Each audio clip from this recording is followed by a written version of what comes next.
So will I ring the bell? We're here at St Andrew's Hall in downtown Detroit, and St Andrew's Hall was where the Lewis Society of Detroit met. My own Auntie Chrissy, my granny's sister, and her husband Dougal were married in this very hall. And it could be that my granny actually got married here as well. It's amazing how it's adjusted to the present day. You know, apparently this is where Eminem had some of his earlier concerts, you know, so that's quite remarkable in itself, that they've gone from the h-Iolaire to rap music in a few generations. I'm very, very excited to get inside. Michael.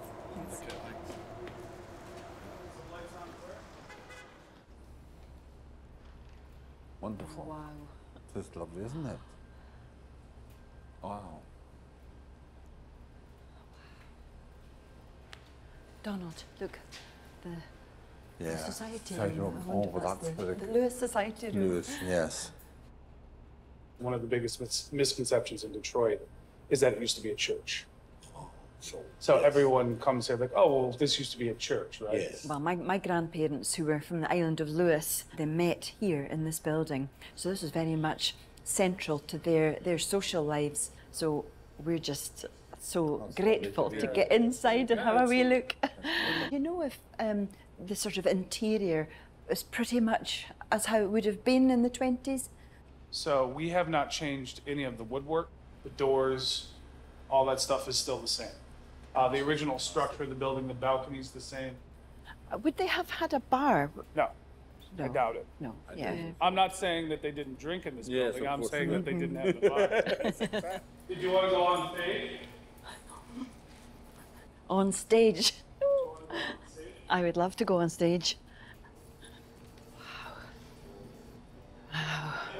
So this is definitely original.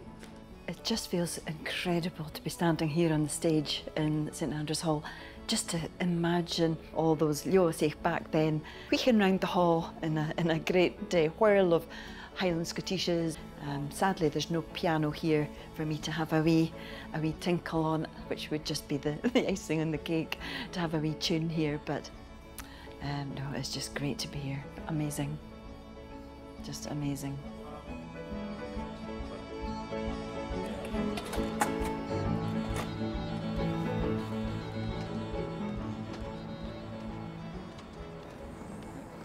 That was just amazing, wasn't it, to get in there? Absolutely fantastic. I was almost tempted to do a Highland Scottish when I was in front of the Do you know, that was what we should have done. My footwork was never too great in that, but I'm sure we can manage it.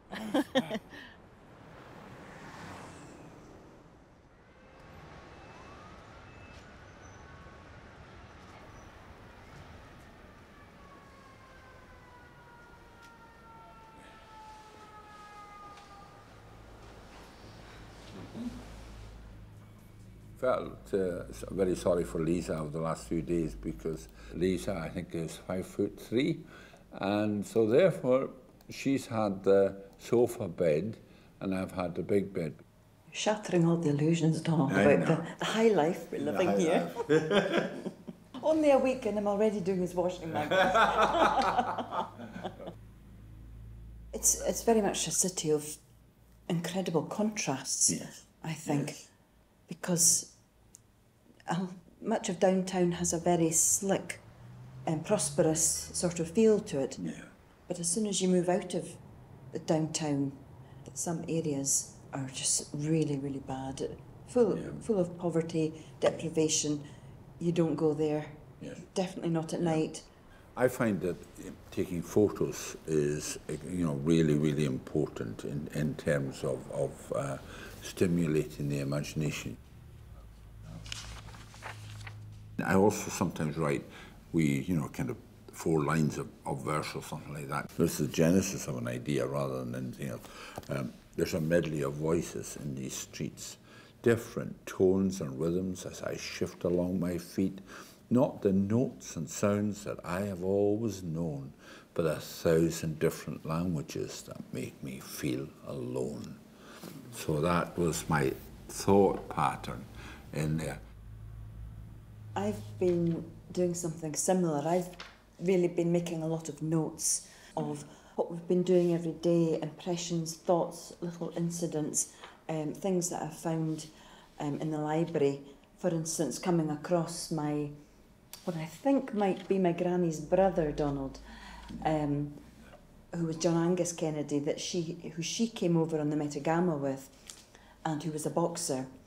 And he got an injury to his head and died here in Detroit from that injury. And I think I may have found mention of him in one of the old newspapers. So I feel Detroit has really brought me much closer to that sense of walking in their footsteps and getting a feel for the place as it might have been. Yeah. It's a fine country, this, make no mistake. But at night in my bed, I'm lying awake, remembering songs by the peat fire flame, the laughter and love from whence I came. Would you write me a letter and tell me of home? It's all I can think of as I ramble and roam. Tell me of the wildflower, the wave on the shore, and the call of the curlew, for my heart it is sore.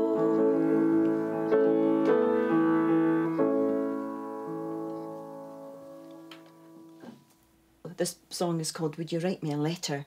And it's just trying to put myself into the mind and heart, if you like, of a young immigrant who was just about to cross over to Detroit from Canada. And I think it's only when you're kind of one or two steps removed from all that you have the time and space to kind of start processing all the notes and what you've seen and learned, and just trying to hone in on, you know, what are the really salient points in the story.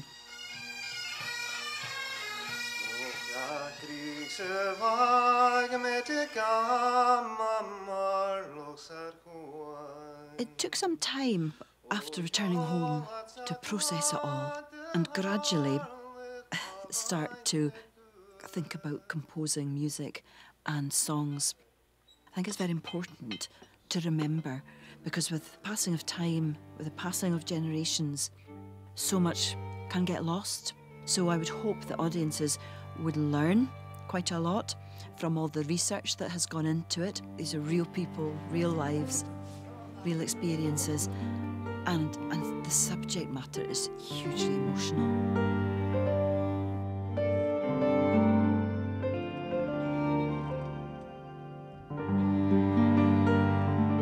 Nóis na duine hat sin isteach a fécin seòls an lantars ban je bholalas a h-Iolaire.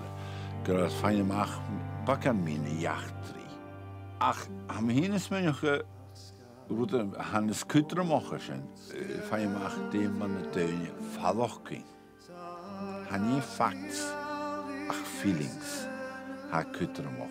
Som féin amach déh a tart sa chríe na duine go Canada agus na stáitsin ag an